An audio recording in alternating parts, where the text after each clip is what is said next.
بسم الله الرحمن الرحيم، وبه نستعين.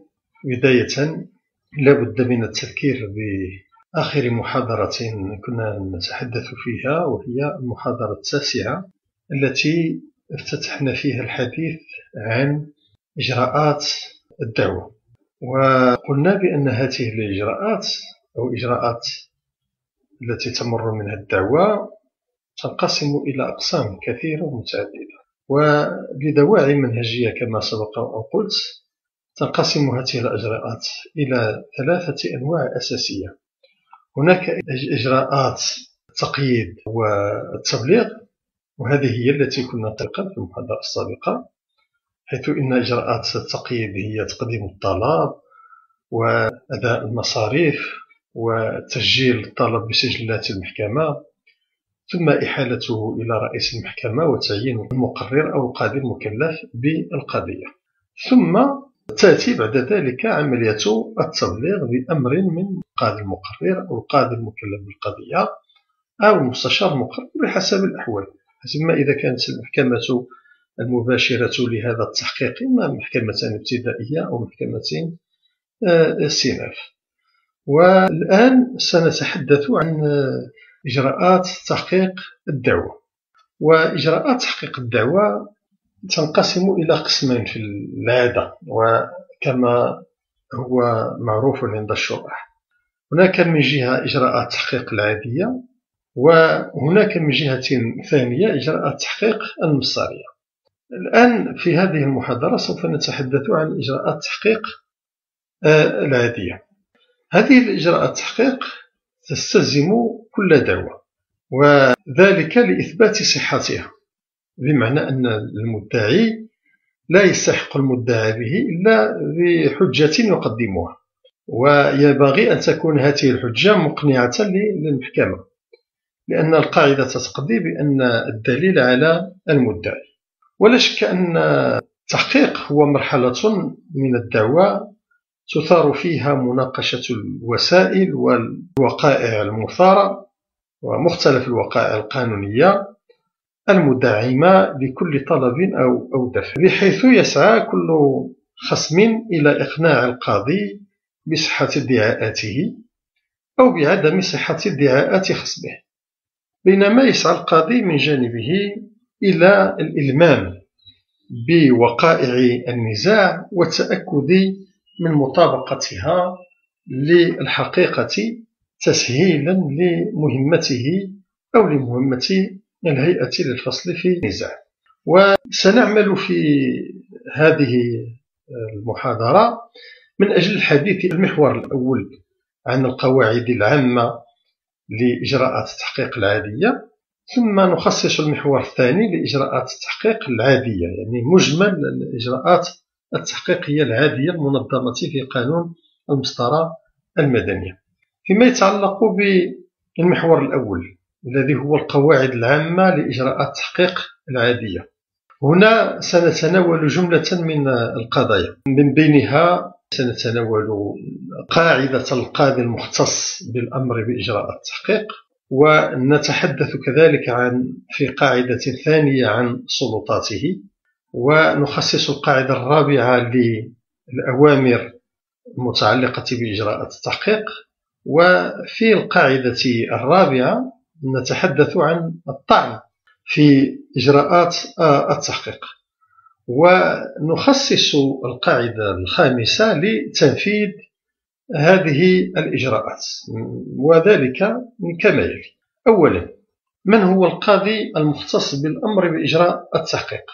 هنا لابد من الإشارة إلى أن التنظيم القضائي المغربي الحالي يعرف أنواعا متعددة من المحاكم، هي المحاكم الابتدائية بمختلف أنواعها وأصنافها، سواء كانت محكمة ابتدائية عادية أو محكمة مصنفة أو محاكم ابتدائية إدارية، محاكم تجارية، أقسام قضاء القرب، إلى غير ذلك من المحاكم الابتدائية وما يلحق بها من أقسام. وكذلك أيضا هناك محاكم الاستئناف بمختلف أنواعها، العادية والتجارية والإدارية.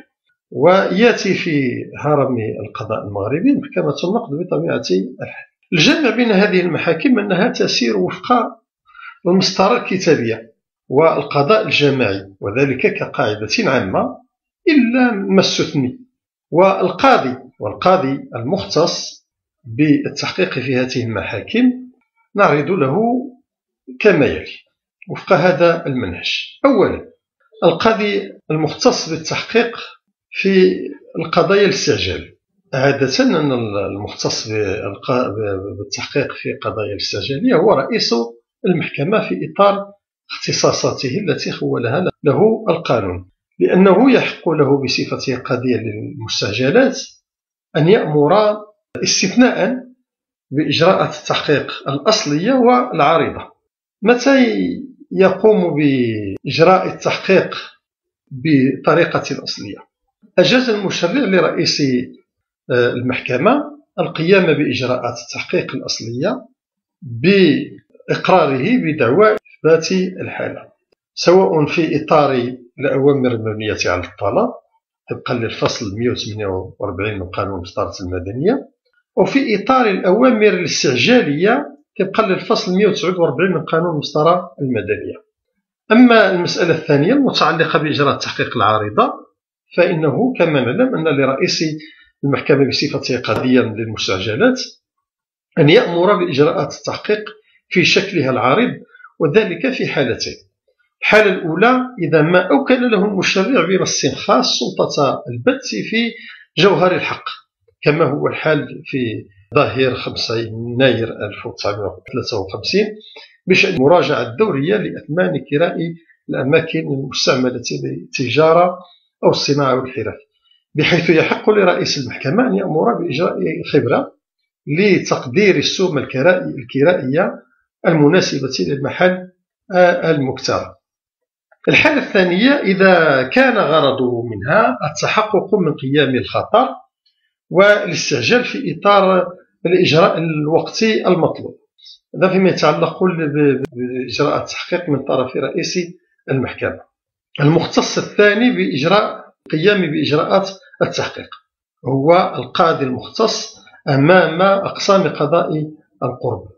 ومعلوم أن قضاء القرب هي من التنظيمات القضائية الحديثة بالتنظيم القضائي المغربي، حيث أن القانون 42/10 هو المؤسس لهذا القضاء والذي جاء على خلفية إلغاء محاكم الجماعات والمقاطعات. وهنا نجد أن المادة الثانية من هذا القانون قد أسندت مهمة التحقيق إلى القاضي من قضاة الحكم، وبهذا يمتاز نظام قضاء القرب عن محاكم الجماعات والمقاطعات، حيث كان الحاكم فيها شخصا لا يشترط فيها أي تكوين قانوني، مما جعل هذه المحاكم محل انتقاد من قبل الباحثين.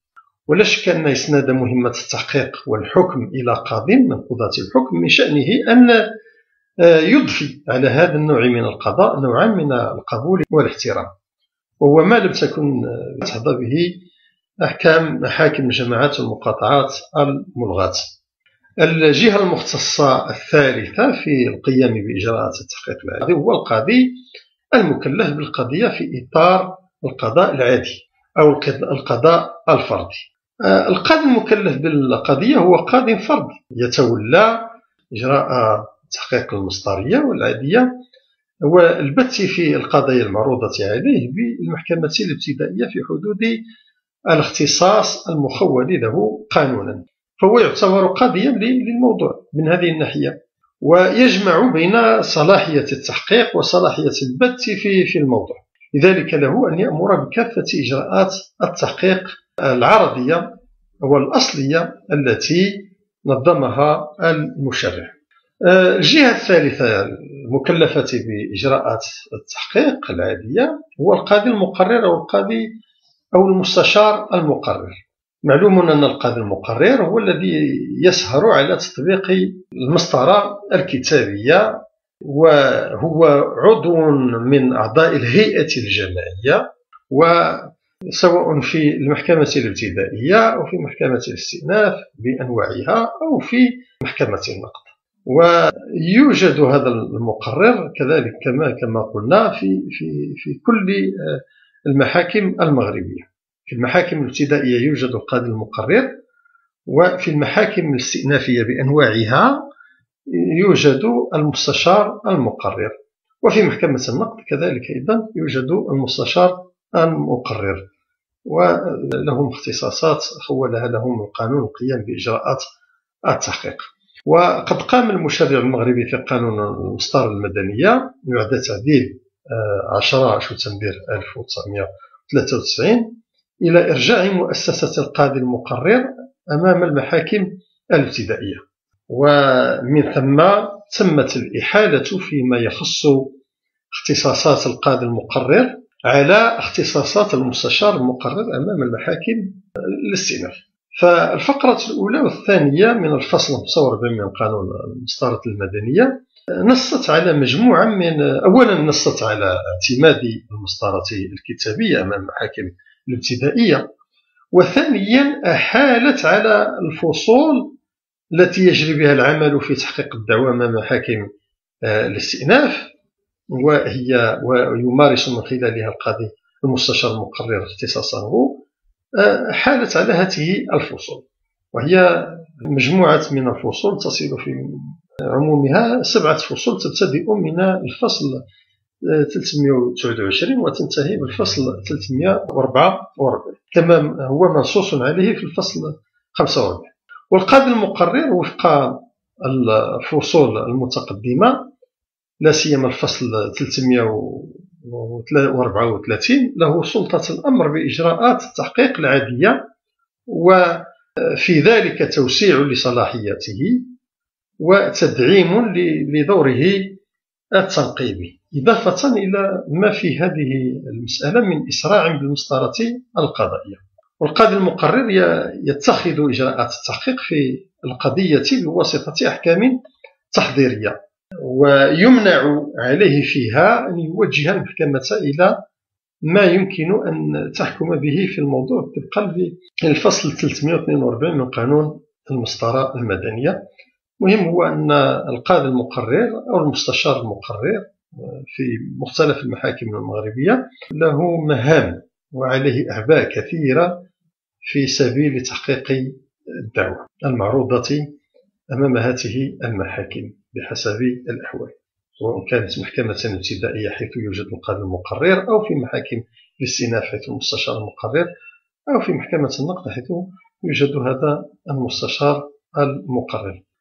ولذلك فهذه المؤسسة مؤسسة القاضي والمستشار المقرر تلعب دورا مهما في تحقيق القضية والحكم فيها، بل يكتفي في بعض الأوقات، وهذا يعني من انتقادات الموجهة إلى هذا القاضي، بأنه يتخذ موقف سلبي يتجلى في التفرج على تبادل المذكرات بين الأطراف الذين يتخذون هذه المسطرة مطية للتماطل والتسويف، ولا يحسم القاضي المقرر الأمر إلا بعد أجال طويلة. وهذا من الانتقادات الموجهة إلى مؤسسة القاضي المستشار المقرر. الجهة الخامسة المختصة بإجراءات التحقيق العادية هي هيئة الحكم الجماعية. معلوم أن الهيئة الجماعية تتكون وفق التنظيم القضائي المغربي عدا محكمة النقد من 3 قضاة بما فيهم القاضي المقرر. والأصل أن هيئة الحكم الجماعية هي المختصة بالأمر بإجراءات التحقيق العادية كالخبرة والأبحاث وغيرها من الإجراءات التي سنعرض لها فيما بعد، لأن الأمر يتعلق بإصدار حكم في الدعوة. وهكذا فإن هيئة الحكم الجماعية لها إمكانية إصدار أوامر بإجراءات التحقيق العادية خلال 3 مراحل من الدعوة. المرحلة الأولى عند إحالة ملف القضية على هيئة الحكم الجماعية من طرف القاضي المقرر، وذلك بعد تحديد هذا الأخير لأول جلسة علنية تعقدها هيئة الحكم الجماعية طبقا للفصل 329 الفقرة الثانية من قانون المسطرة المدنية. المرحلة الثانية أثناء مسطرة التحقيق وبمبادرة من القاضي المقرر، فيصدر الأمر بإجراء التحقيق بغرفة مشورة بعد الاستماع إلى القاضي المقرر، كما تشير إلى ذلك المادة 336 الفقرة الثانية من قانون المسطرة المدنية. المرحلة الثالثة بعد إنهاء المستشار المقرر لمسطرة التحقيق وتخليه عن القضية لفائدة هيئة الحكم الجماعية، حيث يصدر الأمر بإجراء التحقيق من طرف هيئة الحكم الجماعية بالجلسة العلنية طبقا للفصل 336 من قانون المسطرة المدنية. ثانيا، في قاعدة السلطات القاضي المقرر في مرحلة الأمر بإجراء التحقيق. هنا لا بد من الإشارة إلى أن القاضي المقرر أو المستشار المقرر يتمتع بسلطات كثيرة ومتعددة، وهنا لا بد من الإشارة وبعجالة فقط إلى مختلف هذه السلطات. هي نجملها كما يلي. أولا، لا يجبر القاضي على الأمر بإجراءات التحقيق، وقد أبرز المشرع المغربي سلطة القاضي بهذا الشأن بكلمة يمكن والتي استهل بها الفصل 55 من قانون المسطرة المدنية. وعليه من الممكن جدا أن يمتنع القاضي عن الأمر بإجراءات التحقيق التي يطلبها منه الخصوم إعمالا لسلطاته. كذلك إذا نجد هذا الأمر في الفصل 334 من قانون المسطرة المدنية، والعمل القضائي يعني صريح في هذا الأمر في حرية القاضي أو المستشار المقرر. ثانيا، من سلطته كذلك أيضا له أن يأمر بإجراء التحقيق بصفة تلقائية، كما يشير الفصل 55 أيضا، حيث ينص على أنه يمكن للقاضي تلقائيا أن يأمر بأحد إجراءات التحقيق. ثالثا، للقاضي أن يعدل أو يستبدل أو يستغني عن إجراءات التحقيق، حيث إننا نجد أن هذا الأمر معروف، حيث يحق للقاضي بعد أن يصدر أمره بإجراء التحقيق أن يقوم بتعديله، ويكون هذا التعديل بتوسيع نطاقه كإضافة مهمات جديدة يقوم بها الخبير مثلا، أو تقليص نطاقه كالاقتصار على الاستماع إلى شهادة شاهد واحد بدل شاهدين أو غير ذلك. كما يحق له استبدال الإجراء بإجراء آخر معين كالخبرة مثلا بإجراء تحقيق آخر كالحضور الشخصي، وكما يحق له كذلك إذا أن يستغني عن إجراء التحقيق برمته فلا يعوضه بأي إجراء آخر. وكمثال على ذلك، حينما يمكن للقاضي الاستغناء عن الاستماع إلى شهادة الشهود إذا ما أقر الخصم أثناء سريان المسطرة، وذلك بالواقعة موضوع الشهادة. من سلطات القاضي في مرحلة التحقيق، سواء كان قاضيا مكلفا بالقضية أو قاضيا مقررا أو مستشارا مقررا، هو أن الأمر بإجراء التحقيق لا ينزع عن القاضي الاختصاص، وعليه فإن القاضي يبقى واضعا يده على القضية بعد إصداره لهذا الأمر بإجراء التحقيق، بحيث يقوم بتنفيذه بنفسه أو يقوم بمراقبة تنفيذه من طرف الخبير. القاعدة الثالثة تتعلق بشكل الأمر بإجراءات التحقيق. هنا لابد من تعرض لجملة من المسائل المرتبطة بهذه القاعدة، ومن بينها أولا طبيعة الأمر بإجراءات التحقيق. هذه الإجراءات أو الأمر بإجراء التحقيق يتخذ أشكالا معينة، فهي إما أن تأخذ شكل أوامر استعجالية أو أوامر مبنية على طلب، كما يمكن أن تأخذ شكل حكم تمهيدي أو تحضيري. ومن الممكن أن يأتي الأمر بإجراء التحقيق في شكل حكم فاصل في الموضوع حسب ما يتعلق الأمر باليمين الحاسمة. المسألة الثانية في شكل الأمر بإجراء التحقيق تتعلق بتبليغ هذا الأمر، تبليغ الأوامر بإجراءات التحقيق. وهنا نجد أن المشرع المغربي لم ينص على وجوب تبليغ الخصوم بكافة الأوامر بإجراءات التحقيق باستثناء الأمر بإجراءات التحقيق الصادرة عن القاضي أو المستشار المقرر والتي تتميز بطبيعة خاصة. وهنا نجد أن المادة 334 في الفقرة الثانية تنص على أنه لا يمكن بأي حال أن تمس الأوامر التي تصدر في هذا الشأن الدعوة الأصلية وتبلغ بواسطة كتابة الضبط. رابعا، من حيث شكل هذه الأوامر يتعلق بالطعن في هذه الأوامر. الأوامر بإجراءات التحقيق الصادرة بواسطة الأحكام التمهيدية لا تقبل الطعن بصفة مستقلة عن الحكم الفاصل في الموضوع، بل يطعن فيها في نفس الوقت باستثناء الأوامر بإجراءات التحقيق الصادرة عن القاضي أو المستشار المقرر التي هي في الواقع لا تقبل أي طعن طبقا للفقرة الثانية من الفصل 334 من قانون المصطلحات المدنية. رابعا، ما يرتبط بهذا شكل الأوامر هي فيما يتعلق بمصاريف تنفيذ إجراءات التحقيق.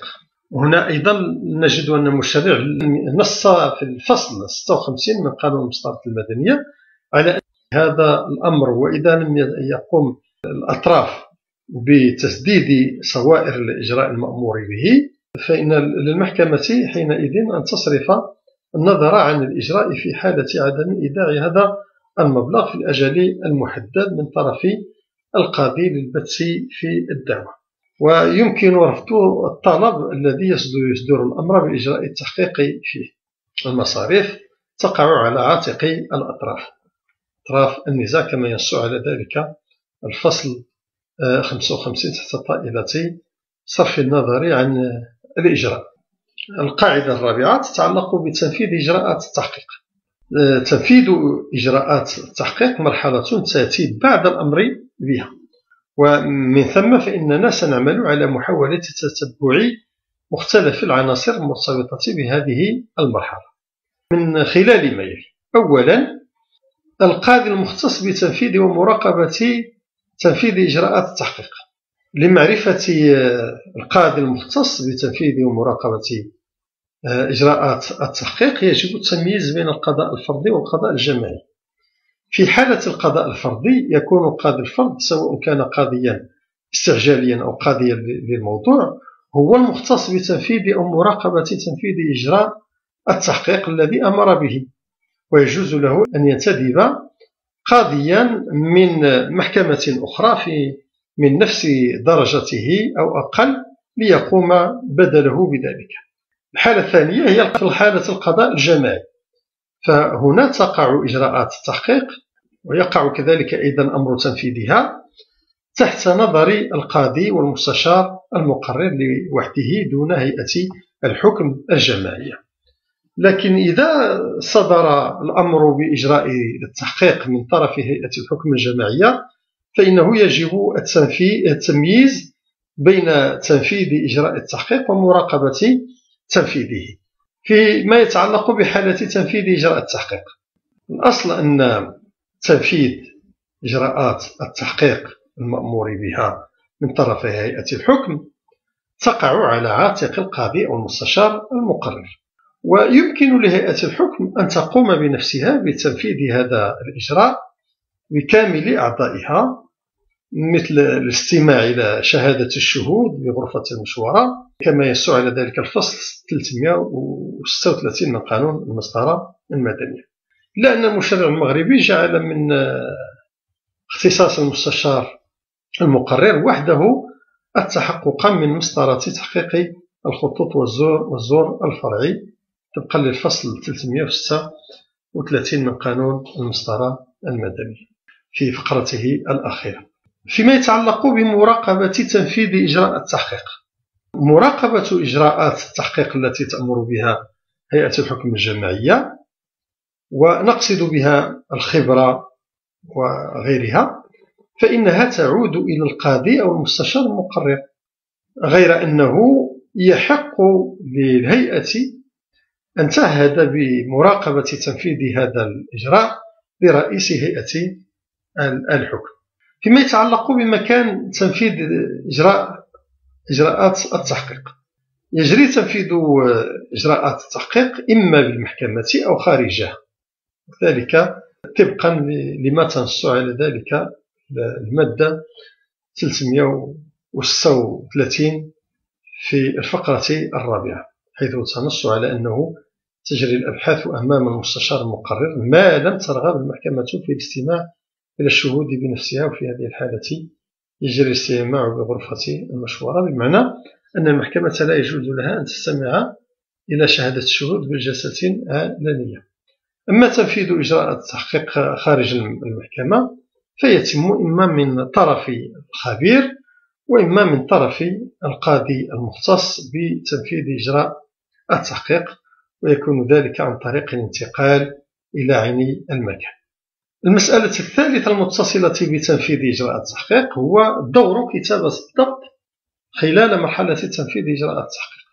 ومعلوم أن كاتب الضبط يقوم بمساعدة القاضي المختص بتنفيذ أو مراقبة تنفيذ إجراءات التحقيق على القيام بمهامه القضائية، فيقوم بتدوين مجريات تنفيذ إجراء التحقيق المنجز من طرف القاضي في محضر يضم إلى أوراق الدعوى، كما يعمل على تنفيذ جميع الإجراءات التي يمكن أن يتخذها القاضي خلال هذه المرحلة كتوجيه الإنذارات وتبليغ الأوامر والاستدعاءات. المسألة الرابعة المتصلة بتنفيذ إجراءات التحقيق تتعلق بحضور الخصوم ووكلائهم لعمليات تنفيذ إجراءات التحقيق، حيث إن الخصوم من حيث المبدأ غير ملزمين بالحضور الشخصي لعمليات تنفيذ إجراءات التحقيق، غير أنه في حالات معينة ونظرا لطبيعة إجراءات التحقيق يتعين على الخصوم أن يحضروا بصفة شخصية، كما هو الحال في الخبرة الطبية أو تحقيق الخطوط أو الحضور الشخصي أو غير ذلك. ويمكن للخصوم ولو في حالة إلزامهم بالحضور الشخصي أن يستفيدوا من حضور موكلهم. المسألة الخامسة المرتبطة بتنفيذ إجراءات التحقيق تتعلق بحضور النيابة العامة لعملية تنفيذ إجراءات التحقيق.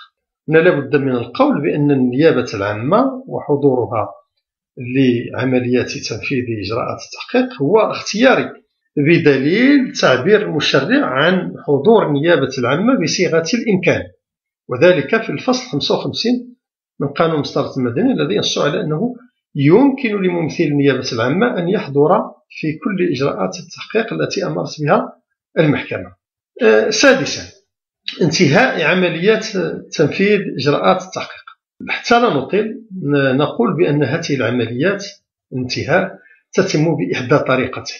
الطريقة الأولى هي إنجاز محضر، يوضع هذا المحضر من طرف كاتب الجلسة ويتضمن جميع العمليات التي أنجزت من طرف القاضي حسب ما ينص على ذلك الفصل 64 من قانون المصطلحات المدنية. ونجد كذلك أيضا الفصل 70 ينص على ضرورة تحرير محضر الانتقال إلى عين المكان، ونص كذلك أيضا الفصل 83 المدنية يقرر أنه يجب أن يحرر كاتب الضبط في جميع الأحوال محضرا بشهادة الشهود إلى غير ذلك من الحالات التي يكتب فيها المحضر في مناسبة إجراء تحقيق معين. الطريقة الثانية لانتهاء عملية التحقيق هي كتابة التقرير. ينجز التقرير من الخبير مثلا، ويكون إما شفويا وإما كتابيا، غير أنه إذا كان التقرير شفويا فإن كاتب الجلسة يدون مضمونه بمحضر الجلسة. وهنا لا نفصل هذا الأمر وإنما نكتفي بالإشارة إلى مقتضيات الفصل 63 المعدل بقانون رقم 33/11 في فقرته الأخيرة التي جاء فيها يضمن الخبير في محضر مرفق بالتقرير أقوال الأطراف وملاحظاتهم ويوقعون معه عليه إلى آخر ما في هذا الفصل. كذلك أيضا نجد حالة الفصل 66 من قانون المصطلحات المدنية نص على أن القاضي المقرر اعتبر أن الخبرة يجب أن تقع من خبير، لا تقع عن خبير واحد، فإنه يعين 3 أو أكثر حسب ظروف القضية، ويقوم الخبراء بأعمالهم، وحينئذ يحررون تقريرا واحدا. وكذلك أيضا نجد المادة 342 من قانون المسطرة المدنية تنص على هذا الأمر. إذن لا شك أن التقرير كإجراء تحقيقي له أهميته، وهذه الأهمية نصت عليها كثير من القرارات القضائية والصادرة عن القضاء المغربي، سواء قضاء محاكم الاستئناف أو محكمة النقد. إلى هنا ننهي هذه الحصة، ونتبعها بحصة أخرى عن إجراءات التحقيق العادية المنظمة في قانون المسطرة المدنية المغربي.